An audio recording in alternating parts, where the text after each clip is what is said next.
Assalamualaikum Mbak Marianti. Selamat malam. Waalaikumsalam warahmatullahi wabarakatuh. Sebelumnya mohon maaf Mbak Marianti, saya Hanifah dari Politeknik Kesejahteraan Sosial Bandung mengganggu Mbak Marianti. Dikarenakan saya ingin melakukan interview bersama Mbak Marianti, apakah Mbak Marianti bersedia? Baik, bersedia. Terima kasih banyak atas waktunya Mbak Marianti. Ya, Di sini saya akan menanyakan apa pekerjaan sehari-hari Mbak Marianti. penjual otak sayur. Berapa penghasilan dari pekerjaan Mbak Marianti? Tidak menentu, tetapi kurang lebih 1.500.000. Itu untuk setiap Seluruhnya, bulan. keseluruhan setiap bulannya. Oh iya. Berarti untuk dihitung-hitung satu hari kurang lebih 50.000 ya Mbak. Ya, baik.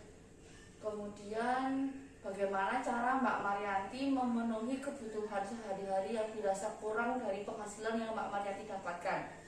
Meminjam kepada sanak saudara atau tetangga.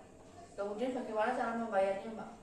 Membayarnya biasanya berkalasi dari mungkin satu minggu sekali atau 1 bulan sekali bayar segini dan selanjutnya segini gitu. Baik Mbak. Kemudian berapa jumlah anggota keluarga dalam keluarganya Mbak Marianti? 5. Ada 5. Boleh disebutkan siapa saja? Saya anak pertama, punya 2 adik, lalu bapak ibu. Baik. Selanjutnya, ini apa motivasi Mbak Marianti untuk terus bekerja sebagai penjual lotek sayur? Untuk memenuhi kebutuhan sehari-hari, apalagi saya anak pertama, saya masih punya 2 adik yang harus bersekolah, dan bapak saya sudah meninggal 2 tahun yang lalu. Oh ya, kalau untuk ibunya boleh tahu pekerjaannya apa? Menjadi buruh cuci. Baik Mbak. Kemudian ini Mbak, kalau boleh tahu pendidikan terakhir Mbaknya apa? SMK. SMK ya Mbak. Kemudian seberapa penting pendidikan menurut Mbak Marianti? Menurut saya penting karena pendidikan dapat mempengaruhi masa depan seseorang. Jika kita niat untuk bersekolah, untuk menempuh pendidikan yang tinggi, pasti akan ada saja jalannya untuk mendekatkan kita pada kesuksesan. Baik Mbak. Selanjutnya,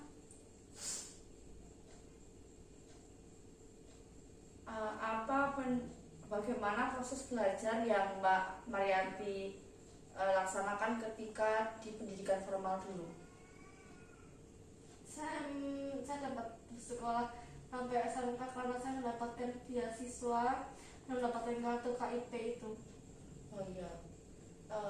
Untuk SMK ini Mbak nggak ada rencana mau kuliah di luar kota atau mau bekerja di luar kota gitu Mbak? Ada rencana atau tidak? Belum ada rencana, soalnya dari penghasilan saya hanya bisa mencukupi kebutuhan keluarga, apalagi adik masih sekolah, ibu juga hanya seorang buruh cuci yang kadang juga sering sakit gitu. Oh, ibu sudah sakit ya Mbak? Ya. Kemudian, kalau untuk Mbak, apa itu pendidikan?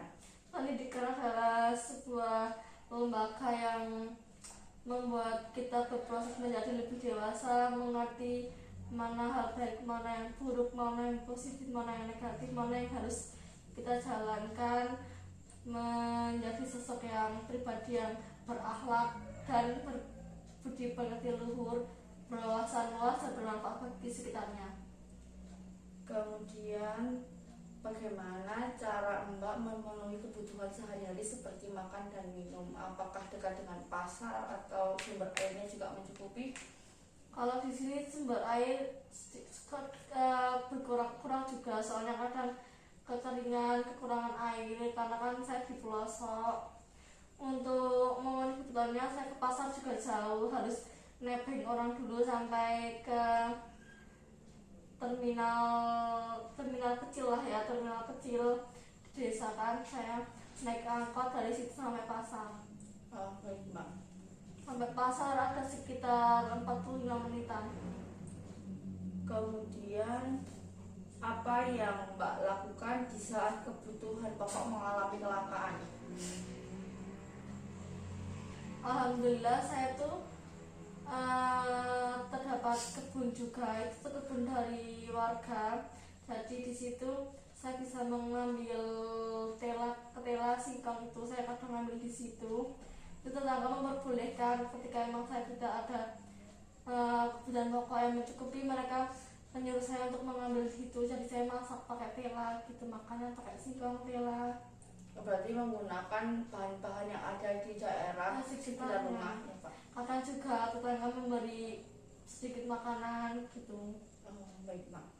Selanjutnya, seberapa jauh rumah Mbak dengan pasar? Kalau bisa dikira-kira berapa kilo gitu? Kurang tahu sih kalau itu namanya. Aku kurang tahu ya. Tapi kalau perjalanannya 45 menitan. Oh, berarti jauh ya Mbak, kurang lebih Iya. mungkin 5 kilo sampai 10 kiloan. Ya, Kemudian, seberapa jauh rumah Mbak dengan puskesmas atau rumah sakit? jauh sekali mbak itu. Jauh juga ya Mbak. Karena di daerah saya cuma ada bidan. Oh ya, ada bidan desa ya. Ya, bidan desa. Baik Mbak. Selanjutnya, apakah Mbak menerima bantuan dari pemerintah?